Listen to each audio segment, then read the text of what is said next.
Сегодня состоялся обмен ратификационными грамотами и подписание протокола об обмене данными грамотами между МИДом Республики Абхазия и посольством Российской Федерации в Республике Абхазия.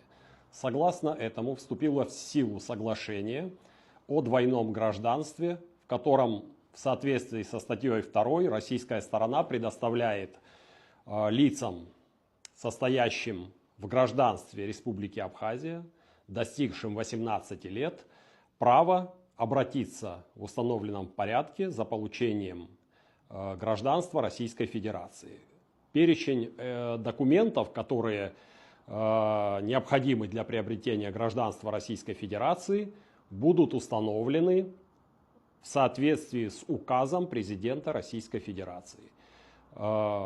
Мы в ближайшее время ожидаем выхода этого указа за подписью президента России. Помимо процедуры приема в гражданство России в упрощенном порядке, это соглашение регулирует также правоотношения граждан Республики Абхазия, которые уже обладают гражданством Российской Федерации. В частности, среди вопросов, которые регулируются данным соглашением, есть очень важные для жителей нашей республики вопросы. Это и вопрос прохождения военной службы, который весьма актуален для нашей молодежи, для наших студентов, которые обучаются в вузах Российской Федерации. С этого момента этот правовой момент решен. Граждане нашей страны проходят военную службу в стране своего постоянного пребывания. Кроме того, регламентируется и регулируется ряд еще очень важных вопросов. Это вопросы социального обеспечения, это вопросы медицинского обслуживания, вопросы, связанные с получением образования для наших граждан. Кроме того, еще один важный аспект, который регламентируется данным соглашением, это защита и покровительство граждан одной из стран, той или иной страны, при нахождении их на территории третьих стран.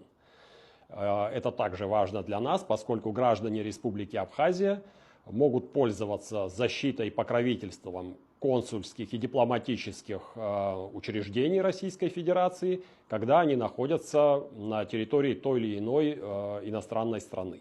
Считаю, что это очень важный этап, очень важная веха в нашем сотрудничестве, и я думаю, от этого выигрывают наши граждане, что совершенно очевидно. Это еще один пример того, что мы находимся на весьма активном этапе нашего глобального сотрудничества с нашим стратегическим партнером. Хочу напомнить, что подобные соглашения стали возможными в результате встречи в Москве президентов Республики Абхазия и Российской Федерации, которое прошло совершенно недавно, после наших выборов.